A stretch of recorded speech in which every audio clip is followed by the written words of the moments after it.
Good morning. Good morning. How are you?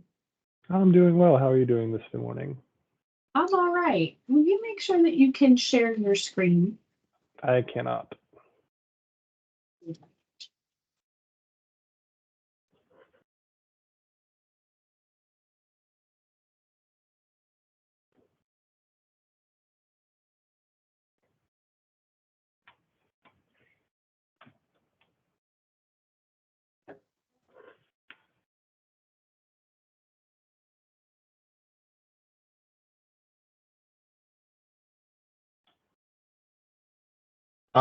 Chase, can you do it now? Let me look.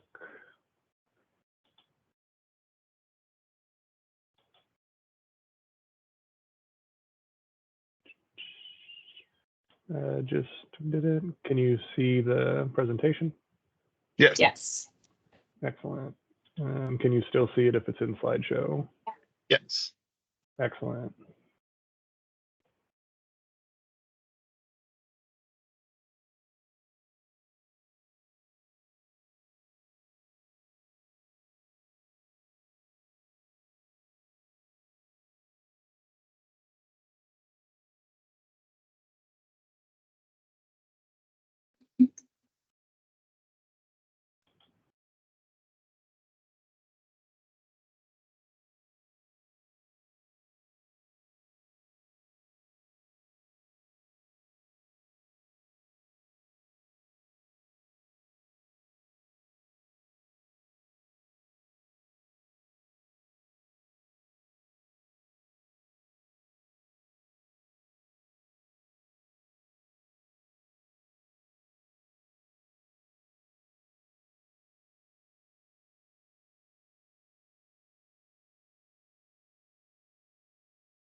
Welcome, everybody. Thank you so much for joining us today.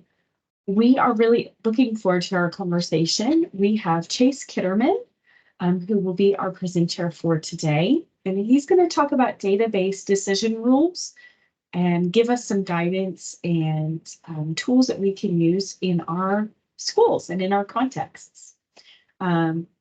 Chase, I'll let you introduce yourself and your accomplishments and what you've been working on, and then I'll let you take it away. Sounds great. Thank you so much, Alexa. Good morning, everyone. My name is Chase Kitterman. I'm the presenter today, and like Alexa said, I'll kind of introduce a little bit about myself before we get started.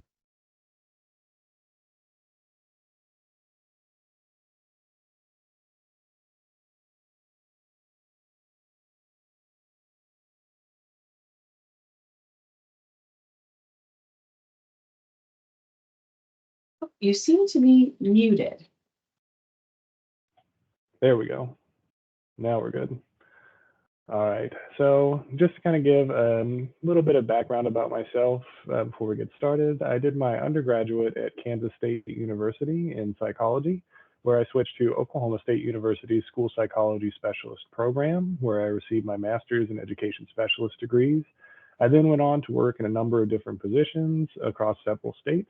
I'm a nationally certified school psychologist, as well as certified as a school psychologist in Pennsylvania, Ohio, and Colorado. I also have a lot of fun stuff that I like to do. So I'm more than just the education. So you can see a picture from my wedding in Ireland at an old-timey castle. And you can also see my dogs, who may or may not kind of come in and out of the frame from my office today as we're doing this presentation. And just as a fun fact, my wife is also a licensed psychologist, so I'm sure you can imagine the fun conversations we get to have. So with that, kind of going,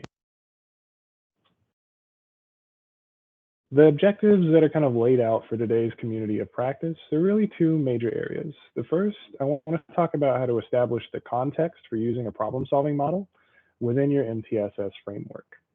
And also, this is kind of going to lead into today's main topic of establishing and defining data decision rules. And this is going to give examples across tier and then kind of how to consider conceptualizing this as you take this information back to your school buildings. So first, I feel like it is a must-do whenever we're talking about MTSS. At least one time, the running joke is we are obligated to show you a picture of the MTSS triangle. So for a lot of you, this is probably very familiar, where we have our 3 tiers of support that we provide to students, with tier 1 being our universal supports, being effective for up to 80% of our students with universal curricula, whole group and differentiated instruction. And then remember, tier 2 is our targeted small group or standardized supports for students. And then tier 3 is going to be that most intensive level of individualized supports. Always making sure to keep in mind that these supports are layered when we're providing support to our students. So not new news to anybody, but just kind of laying this back out as kind of the frame or foundation for today's conversation is the MTSS. We're really focusing on prevention and intervention efforts across the buildings that we're in to really benefit all students. And kind of in line with today's presentation, we're going to put a lot of emphasis on the bottom area, talking about data and need. And we'll kind of get better context for that as we start talking a little bit more about a problem-solving model. So the model that we're going to lay out is one that we use with OSU's Bridge Center and in the OSU School Psychology program when we work with school districts and other collaborators on implementing MTSS. So this is largely a 5-step model. So just to quickly run through some of these steps, this includes beginning with problem identification, moving to problem analysis, plan development, plan implementation, and then plan evaluation. And you can see by the graphic, you're always in a constant state of one of these steps. So this is not a point A to point B, you've done it, you've solved the problem. This is an ongoing method and model that you use within schools across all levels. So just to kind of give some more foundation, at step 1, we're really thinking about this guiding question of, is there a problem that needs to be addressed within our school context? How we do this through the data is through using universal screening or other early indicator data to really define and look for whether there's something that needs to be addressed in schools. Next, with problem analysis, our guiding question is going to be, what is the problem specifically? This is where we like to talk about what's called a precise problem statement, where we might need some more diagnostic assessment to be done, as well as multiple sources of data being pulled together. Once we have a clear problem defined, we then move into plan development with the guiding question of what needs to be done. The important piece of data at this step includes collecting baseline information. That way we can see if our intervention, our practice implemented was effective. With plan implementation, we're asking, are we doing what was planned? This really kind of keys into the importance of fidelity data, making sure that we're implementing a program as intended, whether we're doing it consistently to support the students that we're intervening with. And then with step 5, really asking ourselves, is it working? And this is where we're going to be looping in progress monitoring data. So you can see how the cycle goes and uses this overarching theme of collecting and using data. So the importance of having a problem-solving model, it really lets us answer a lot of critical questions within our school capacity. So whether we're looking at initial needs, this lets us guide this question of where should we focus our efforts, whether it needs to be at the building level, the grade level, or more targeted or individual supports.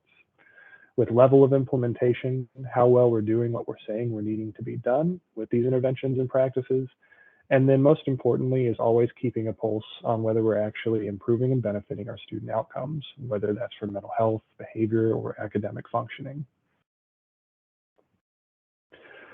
So in the graphic of our problem-solving model, we saw that the cycle that goes through this is just constantly and consistently collecting and using data. So from the one hand, to collect data, we have to have the systems in place. You're Yep. doing an amazing job. We can't see the screen changing if you're referencing a slide deck. All right, so let's figure that out. It's still stuck on the front slide that says database decision rules. All right. Open share tray.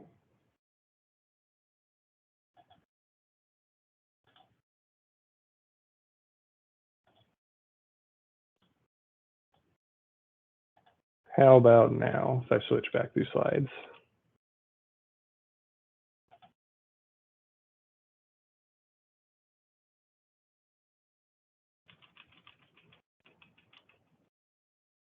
Can people see this?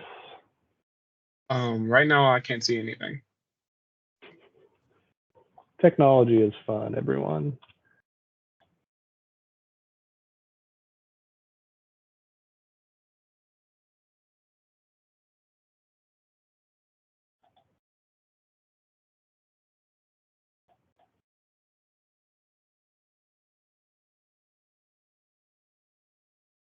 All right, how about now?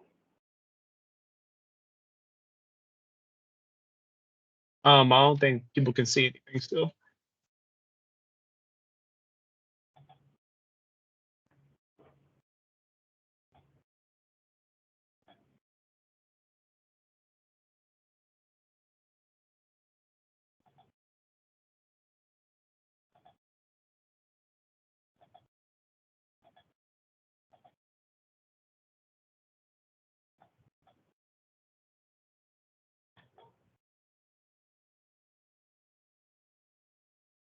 Hmm.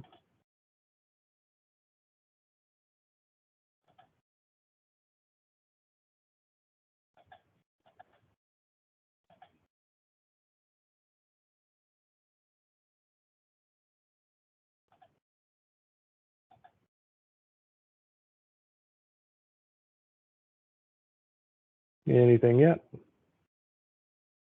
Still blank. Give me a second. Yep. Mhm.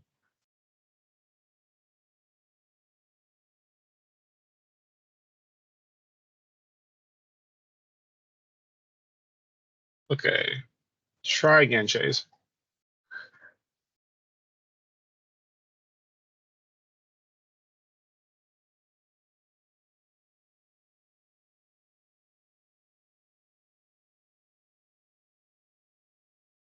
Just hit screen.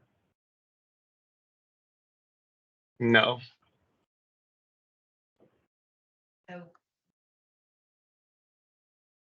Here, Hmm.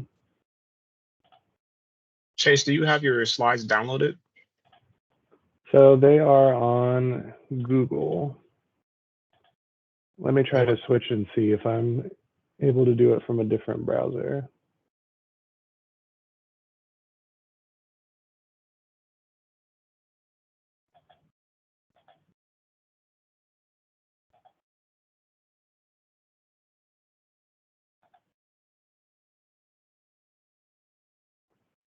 How about this? It looks like you're sharing your screen, but nothing is appearing as you're sharing. Mm-hmm. It's very odd. It is very odd. Do you want to send your slides to Benjamin or I, and we can see if that will work? Yeah, that works.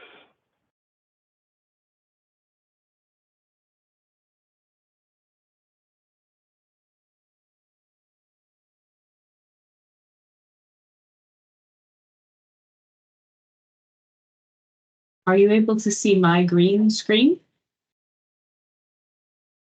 Yes. All right, so we know that part is maybe working, and then I'll be happy to click for you.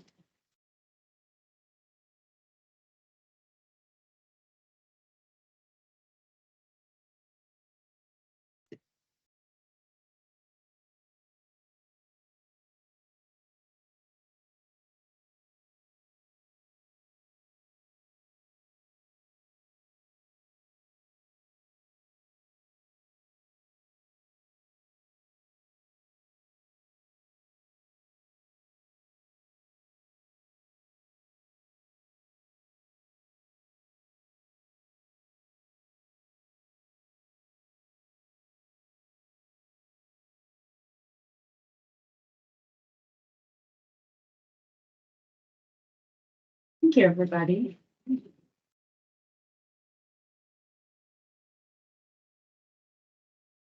So this is fun. Your email portal rejected my PowerPoint.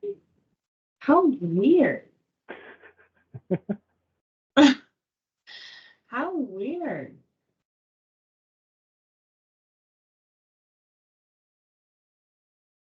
The email rejected it? Oh, wow. You could send it in here. Okay, let me try.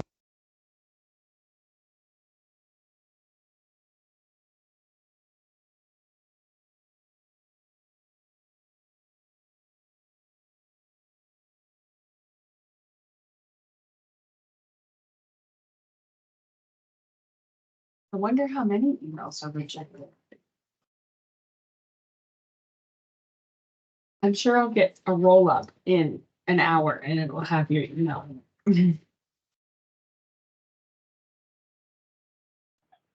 So I sent you the presentation link instead. So that should have just came in an email to you and Yes. Ben. I got that.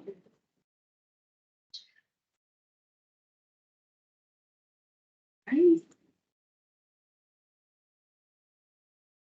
Right. Do we see the slides?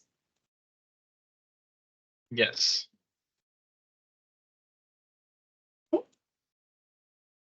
Well, Chase, this looks like this is the information about you. Great images. Oh, goodness. Let me know when you want me to stop. Yeah, you can keep going a little bit. So I'm sure this is going to make a whole bunch more sense to everybody now. Thanks for hanging in there through the technical difficulty. No idea how that happened. So as Alexa's clicking through, just kind of putting images to the information of our MTSS triangle. Again, talking about our emphasis on data and need for today and database decision rules. And then Alexa, this is going to be a lot of clicks.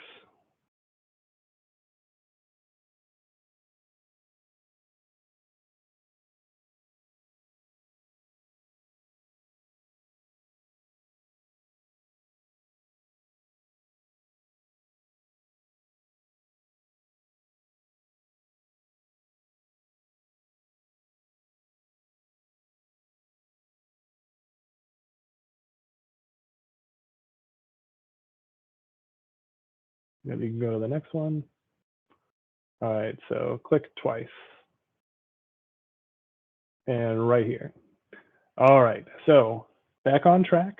So we can go ahead and kind of keep moving forward. So again, with the problem solving model, thank you. So with the problem solving model, we saw that underlying those 5 steps, we're always collecting and using data. So that's really important to keep in mind because this whole process through MTSS, data is a very critical component to implementation. So for collecting data, this is making sure that our data systems are reliable, valid, efficient, and useful. And we'll kind of talk a little bit about what that means in a little bit, but also making sure that we have database decision rules used across this model for all of these steps. You can go to the next slide. So before we kind of talk in what that looks specifically, I know a lot of you are thinking sometimes data is a 4-letter word. Whether you're in an admin capacity, whether you're a SPED director, whatever your role or position is in the school, data can be pretty scary to deal with. And this can be because it can be hard to interpret at times. It can bring issues to light that maybe a school might not be prepared for or ready to have that conversation on. Sometimes it takes a little bit of time away from instruction, especially when we think about right now coming into April with things like state testing, as well as using your universal screeners for different things like STAR or NWEA, DIBBLES, or AIMSweb. And then a lot of the times there can be some resistance because sometimes data can be misused. But getting all these things in context, it's really important to know the benefit that data and database decision rules can play for our students to better their outcomes and be better about intentionally providing supports to the areas that they need. Go next slide. So here are just some examples, and I know a lot of you already have a lot of these on the top of your minds.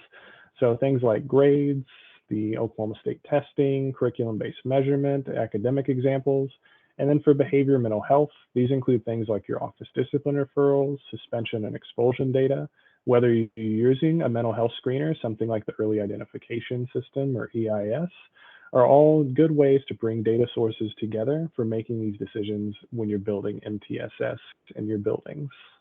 Next slide. So I told you we would talk about this in a little bit more detail. So this is kind of keeping in mind those things we need to make sure of when we have effective use of data in our data systems within a building. So always making sure that the data we're collecting is reliable, meaning that it's consistent, that it's accurate, everybody's doing it the way that it's intended, that it's valid, or that it's measuring the thing it's supposed to be measuring. So when we're doing something like NWEA and looking at math and literacy, is this a valid measure of kind of our curriculum expectations and things going on within the building? Next, are the data efficient? So is it easy to collect, and is it available when a decision needs to be made? So a long time ago, we used to do office discipline referrals like on triplicate paper. And you can imagine that's not very easy to have a decision right then when we have to enter all that information in and have that in single paper form. And that kind of ties in with data being useful. So this is making sure that the data we're collecting are really useful for decision making. They help us identify those problems across the tiers. And they also need to be useful in making us have meaningful recommendations for interventions that we're going to put in place for our students. Next slide. And this is where kind of underlying this is really talking about data format. So a lot of the times it can be really difficult to make decisions when it's not in a really usable format that's easily digestible by your teams. So some different formats that you might have floating around in your buildings right now are more narrative data. We kind of refer to this as the spiral notebook of doom. So you probably have somebody you know that has a complete anecdotal log of all the things going on in a building. These notes and narratives can be really beneficial and helpful in certain situations, but we kind of move down that line to really hit on the point of having graphical formatted data that we can visually use, that's easily digestible, and that multiple people can look at and easily be on the same page all at once with our database decision making. Next slide. So then that kind of brings us to today's topic, the database decision rules. So as we kind of get into this topic, we just want to make sure that we're clearly defining what we're talking about. So this includes predetermined criteria that help schools navigate and answer questions of that bigger overlying problem-solving model. So there should be a database decision rule for each step of the model, whether that's identifying, analyzing, planning, implementing, or looking at to see if something is working. There should be a decision put in place prior to these conversations to help drive decision making and change. Next slide. And then the importance of using database decision rules is really to make sure that we're having a lot of consistency across our building. So it helps us ensure that students have access to the supports that are needed. A lot of the times when we're really clear and objective through this process, it actually helps staff buy in, because then there isn't a feeling of things are being done differently for different groups of people or different teachers or different students. And make sure that everybody is being treated fairly and equitably in making this process go through. And really, it helps give more valid and reliable information through the decision-making process. Next slide.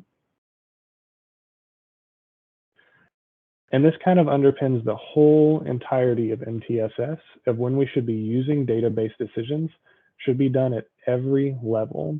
So this includes from the individual student all the way up through your district level decisions, utilizing all forms of data like we highlighted in our problem-solving model. And this should be driving our decision-making across all instructional decisions. That includes our general curriculum that we're using for things like Tier 1 reading, all the way down to our most intensive needs for like a behavior intervention plan.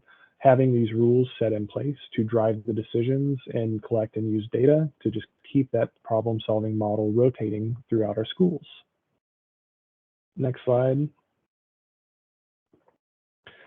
So sometimes this can be a little bit difficult to conceptualize.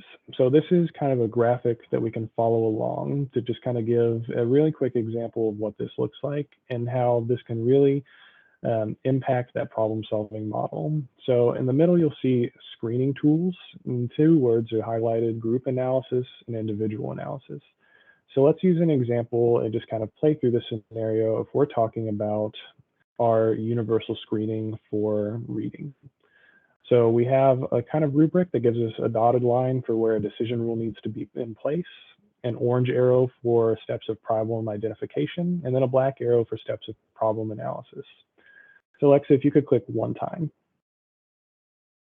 So really plain and simple, when you have your results from your universal screening in, a decision rule should be put in place to know when we do or do not need to put in place an intervention strategy for Tier 1. So then click again.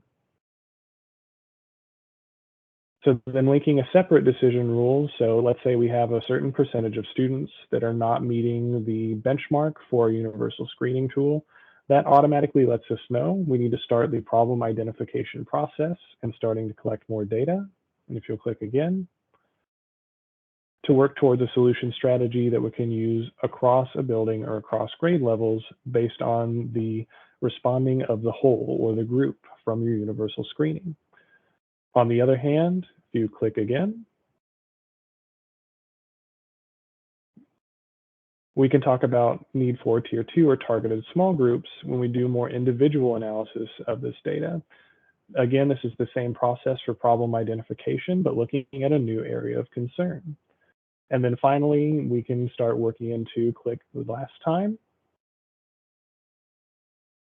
selecting an intervention that matches the needs of the groups of students or individual students. Go ahead and click. So now that we kind of have this underlying framework, thank you. So now that we have this underlying framework for a problem-solving approach that we use across all instructional decisions and all tiers, we've kind of defined what a decision rule is and kind of have an idea of how they play a role in making decisions.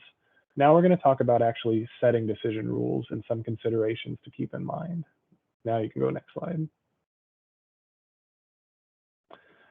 So kind of that first question in guiding this process is asking ourselves, are the data we're collecting and the metric for how our performance is that criterion referenced or is it norm referenced? So kind of going in line with these pictures, criterion reference tests students and compares their knowledge or skills against a predetermined standard, cut score, or criterion. Whereas norm referenced really compares a student performance against the performance of their peer. So you have a couple examples on the next slide. Really what this looks like and how this makes a lot more sense in context with education.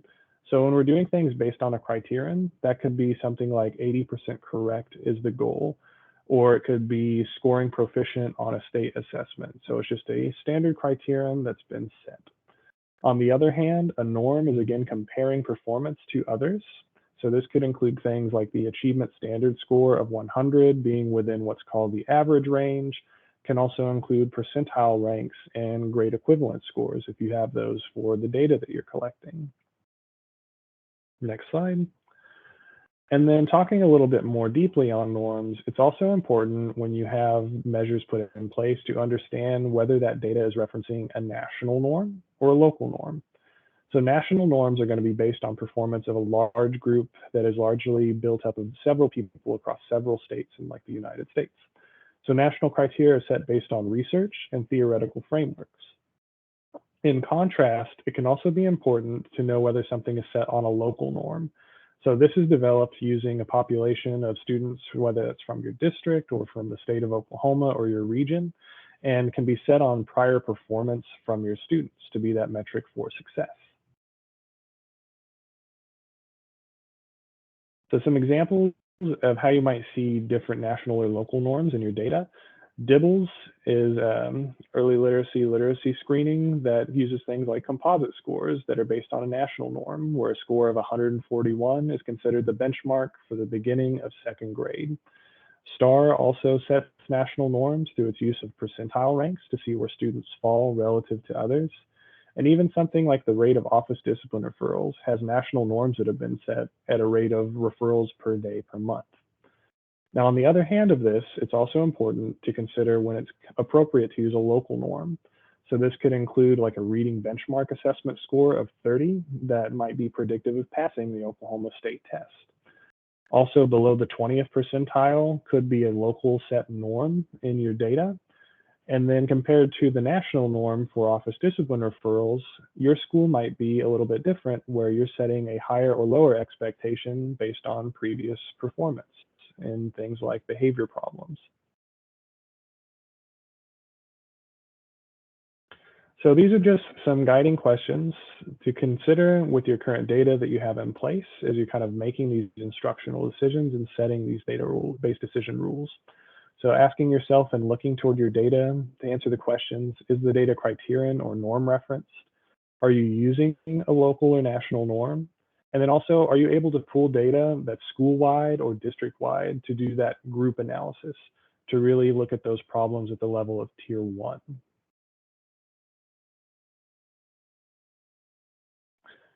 So let's kind of look at some examples in some of these different domains. So we're going to consider those questions and kind of look through some reading curriculum first. So here's what a decision rule can really look like when we're talking about tier 1 supports. So again, think back to the MTSS model, that triangle of 80% responding at tier 1, about 15% at tier 2, and 5% at tier 3. You could have an established decision rule that says if 80% of students are at or above the DIBELS benchmark for their composite, then that's a really good indicator that your reading curriculum is effective. On the other hand, you would have it very clearly lined out that anything less than 80% might need you to go into that next step of the problem-solving model of problem analysis and really focus on the tier 1 or the goal of increasing student responding on your next benchmark that you might do at another period like the winter. So that's an example of how we can set decision rules for academic skills.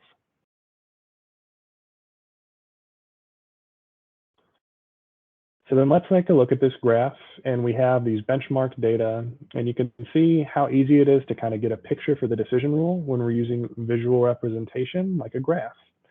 So we can see pretty clearly that across kindergarten through 3rd grade with this data, there is a significant proportion of students that are below benchmark. So then if we think about our decision-making rule, we would then go into that next step of problem analysis because we did not have 80% or more of students responding in that at or above benchmark range.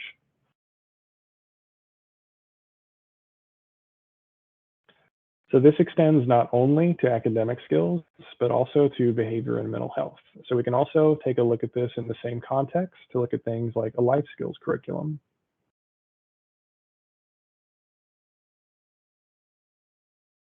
So very similarly, we have our decision rules that we can have put in place where we might look at a certain population or percentage of students that are or are not responding.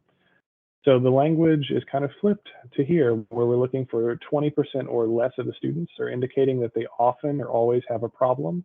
And this example is using the early identification system, or EIS, and its area of peer relations.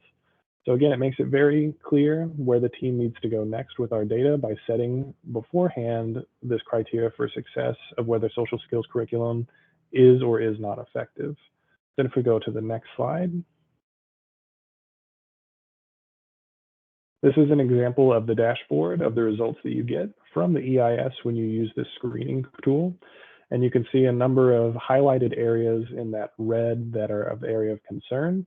So that might be an indicator that there is risk that needs attention from your school team at a larger tier 1 level for life skills and social skills.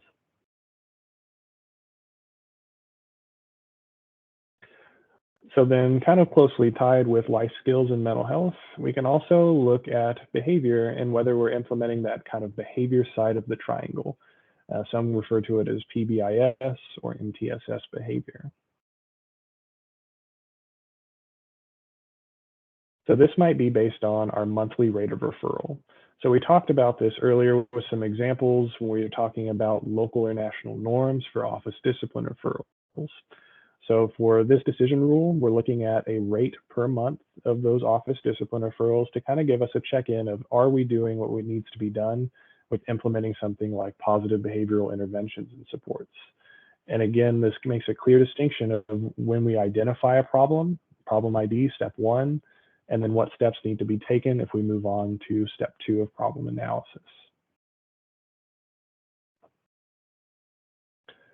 So again, look at how easy this graph is to be able to figure out what we need to do next and kind of making these decisions and these steps.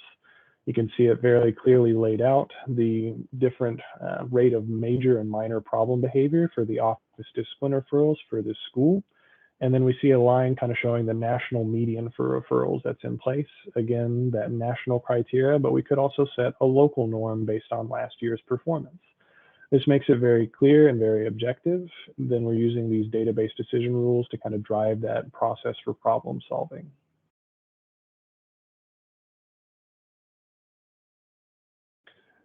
So then what might be of a little bit more concern to some is when you have students that need targeted or really intensive supports, is really asking yourself how this applies. And this can be consistently done across reading, math, writing, behavior, social skills, mental health.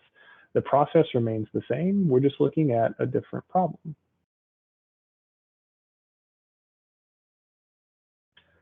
So an example for how we might set those decision rules at a higher tier, we could indicate that if an individual student scores within a certain range, that we have a predetermined cutoff for how we're going to respond.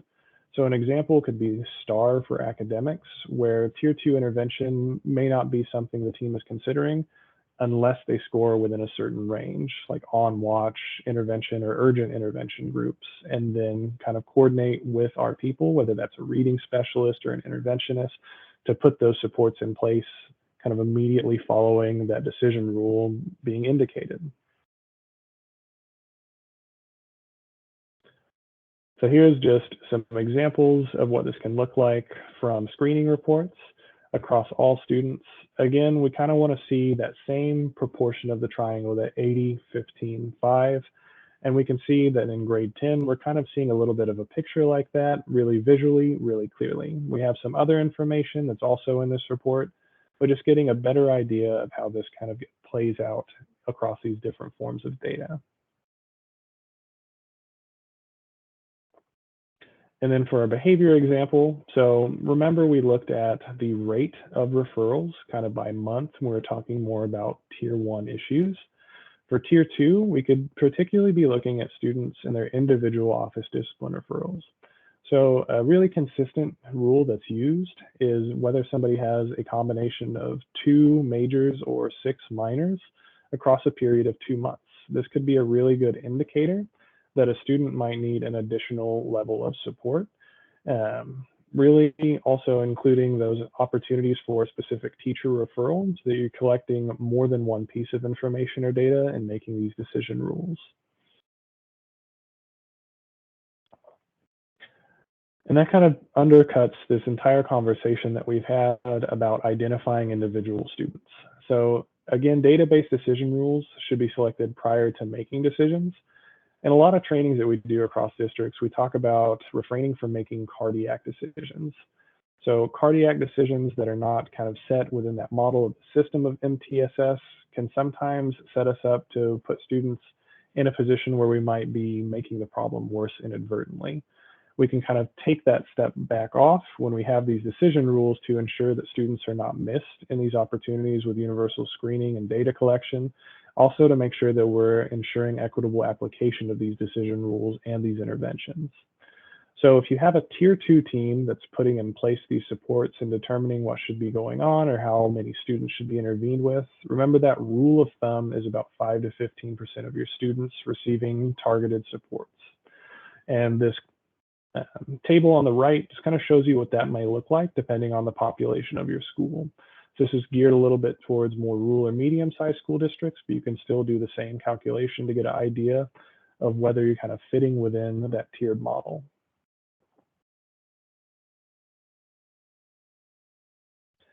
And then also important to keep in mind is that we're not kind of just saying, do this because it sounds good. There's a lot of research that goes into establishing things like a multi-tiered system of support. And with the behavior side especially, there's this research into the phenomena of October catch. So this has been shown really consistency that students who receive 6 or more office discipline referrals, so those things that might require like office manage, like aggression, defiance, stealing, a lot of them had 2 or more office discipline referrals by the end of October. And that can be really predictive of future behavior. So if you go to the next slide,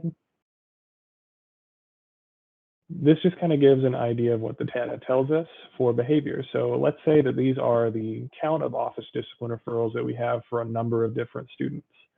We might know immediately to start following up and putting supports in place in October, whether they're targeted or more intensive for those students up at the top, to get a better idea of how to prevent future problem behavior from occurring instead of letting it kind of happen in that vacuum without intervention.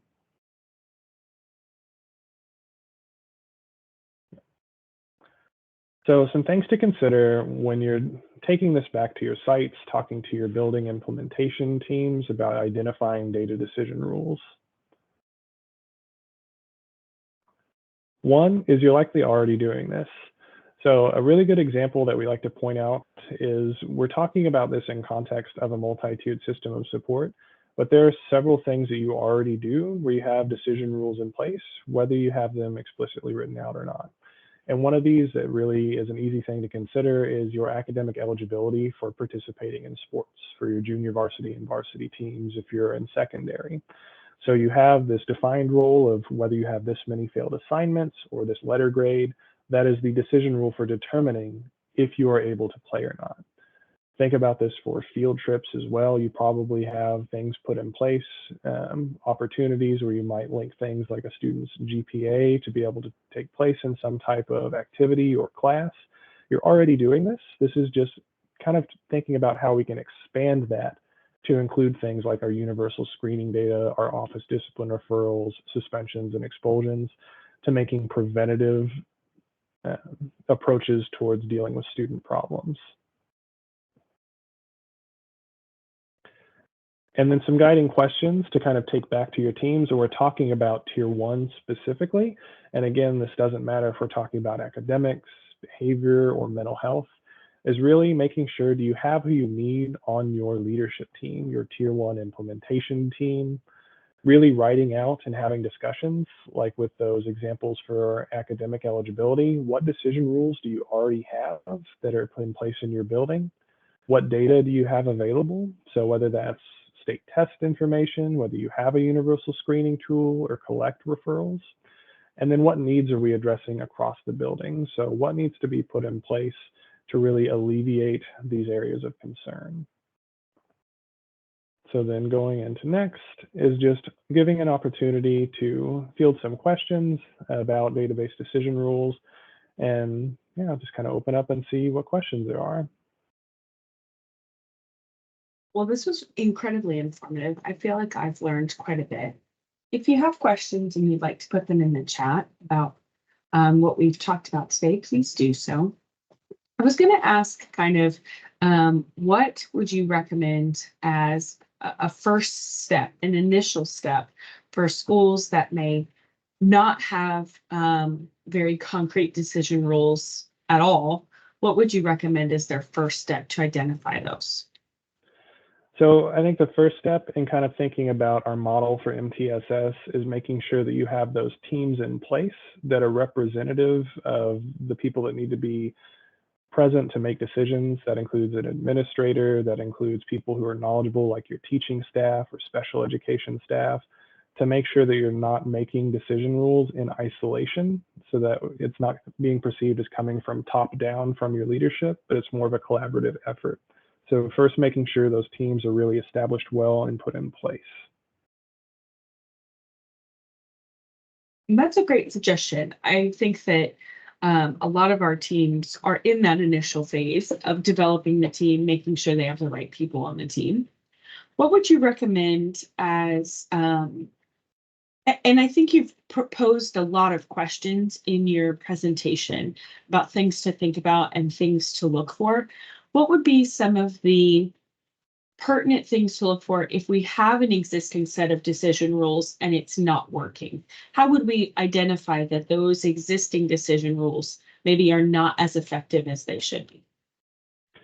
So kind of going back to the data that you're collecting, remember when I talked about whether the data is valid, reliable, useful, and efficient, going back and looking through things that you're using to track progress with, making sure you're fitting those models, and kind of in talks with the different norms that we're using. Maybe you're using a national norm right now, and maybe what's going to be more effective for you in the short term is to consider like a local norm. That does take a little bit more effort to establish, but that can be more meaningful in kind of solving problems related to your students within your buildings.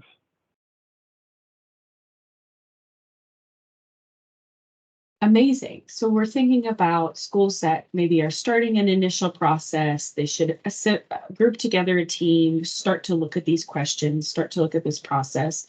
Maybe they have inherited or they've started this process of decision rules. What would be ongoing maintenance that you would recommend for them to kind of continue this ongoing conversation? What frequency, what would be a method in which we can continue the work that's been done to start the decision rules? So one part of that is just making sure you're documenting these decision rules and they don't exist in isolation. They aren't kind of passed like telephone through word of mouth. A lot of schools will establish site implementation handbooks where these decision rules are kind of laid out very clearly and trained out to all staff to manage and ensure consistency. And then also just making sure that we're doing this at regular interval for our meetings. So we might use our universal screening. We're talking about our tier 1 problems, might be fall, winter, and screen, that we're doing something like Ames Web or Dibbles. But then also having regular team meetings, monthly, bi-weekly, whatever is most effective in the context of your building, to be able to have those ongoing discussions and talk through the problem-solving model with your data. Fantastic. I feel like I have taken away so much more than what I started knowing about decision rules and supporting schools in identifying them. I felt like this was very invaluable to me. Are there any additional questions that anyone would like to post in the chat? I think everybody is able to post in the chat because we were posting earlier. So if you have any additional questions, feel free to post those in the chat. Thank you so much for your time, Chase, and we look forward to continuing our partnership with you. Thanks, it's been fun.